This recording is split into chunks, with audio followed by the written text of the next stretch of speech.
I'm Addison Alford, Addisonalford. I am a postdoctoral research associate at the Cooperative Institute for Severe and High Impact Weather Research and Operations. That's a long name. We abbreviate it as CIWRO, CIWRO. And what are you doing in Florida today? Yeah, great question. So right now I'm sitting in a National Severe Storms Laboratory mobile weather radar. This weather radar is used to, you can transport the radar via truck base. I'm sitting in the truck right now. So the radar is mounted on the back of a truck, and that gives us the great advantage of being able to take a weather radar and collect really high resolution observations of storms. We take the weather radar to the storms rather than waiting for a storm to come to a stationary radar. So this affords a really high resolution look at various types of severe convection, severe thunderstorms across the country. For example, we might use this radar in a tornado study in the Great Plains in Oklahoma. But in this case, of course, we're in Hurricane Ian, which is currently in the process of making landfall about, I think, 60 to 70 kilometers to our south. So we're on the northern side of the circulation at present. We also have a couple of other observational platforms in the area, including National Severe Storms Laboratory mobile mesonettes, which are instrument racks. They collect ground-based observations of temperature, wind speed, humidity, pressure, kind of standard things you think of, as well as a lightning mapping array from the National Severe Storms Laboratory. And what that does is it uses very high frequency electromagnetic pulses that are emitted from lightning as it's traveling through clouds and thunderstorms. And it collects it and can map it out in very fine resolution, both in time and space. And so having all of these observations, including the truck that I'm in, having all of these observations combined is a really unique data set, particularly the lightning mapping array. And I'm not even sure that a mobile lightning mapping array has ever been deployed in hurricanes. And it's certainly not been deployed along other mobile assets like the one I'm in and the others that I've described. So is this kind of research dangerous? There's certainly risk involved in really any kind of research that has to do with severe weather. So for example, people in Oklahoma might think of field projects that are designed to study tornadoes. Obviously, there's risk to that. Tornadoes are very dangerous things. Hurricanes are certainly the same. But the most important thing for us is there are two parts to our strategies to make sure that we remain safe.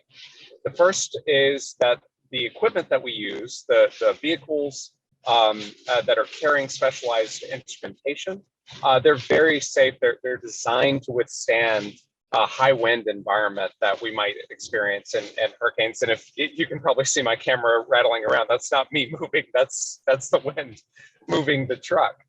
But our trucks are designed to withstand hurricane force winds, which keeps us safe. And in terms of things like storm surge, can't stop storm surge by any means. But what we can do is we can use forecasts from the National Hurricane Center and the National Weather Service to make sure that we choose sites to set up our instrumentation that is well above and well beyond any threat of storm surge. And of course, that keeps us very safe. So would you say that this research is something that is important enough that the rewards outweigh the risks? It's certainly tough to collect these observations in any other way. So for example, the National Oceanic and Atmospheric Administration, or NOAA, they routinely fly aircraft into hurricanes out over the open ocean. There's simply no other way to collect those kinds of observations that are vital to one, understanding how hurricanes are actually working, the processes that make them intensify or weaken. Those observations are vital to collect via aircraft platforms. And in addition, those observations go into weather models that are run literally every day.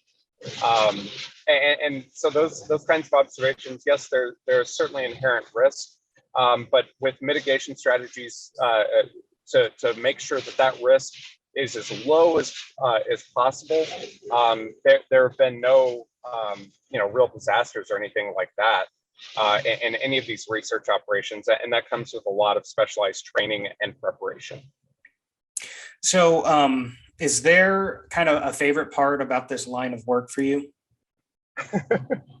Well, I think it's perhaps cliche, but I'm a scientist. We're out here looking at things that trying to observe things that can make the difference and really improving forecasts over how successful they already are. But every time we do a field research program that studies, tornadoes or severe hail-producing thunderstorms in Oklahoma or hurricanes, oftentimes we'll move the science forward in a way, but then that leads us to more questions.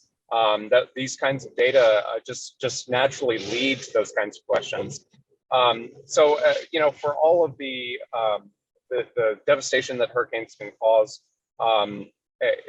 there are benefits to us being able to observe these things. But the most important thing is, at the end of the day, we're trying to improve forecasts, to mitigate risks to communities, and ultimately keep people safe. All right. Well, that's about all I have. Do you have anything you'd like to add? No, yes, I'd like to add that this project is being funded by the National Severe Storms Laboratory. We're very grateful for their support. A lot of the research instrumentation is also owned by the National Severe Storms Laboratory, who have provided us the opportunity to utilize this specialized equipment to study these landfalling tropical cyclones, and Hurricane Ian being the example in this case.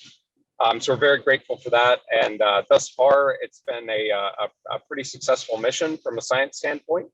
And we certainly, our whole crew wants to relay that for any folks on the ground that are in the path of Ian, we certainly hope they are listening to the National Hurricane Center, the National Weather Service, as well as local officials who are doing a tremendous job at forecasting and the storm, as well as trying to keep people out of harm's way. So we certainly hope people have listened to them. And I think we've witnessed it throughout our time down here in Florida.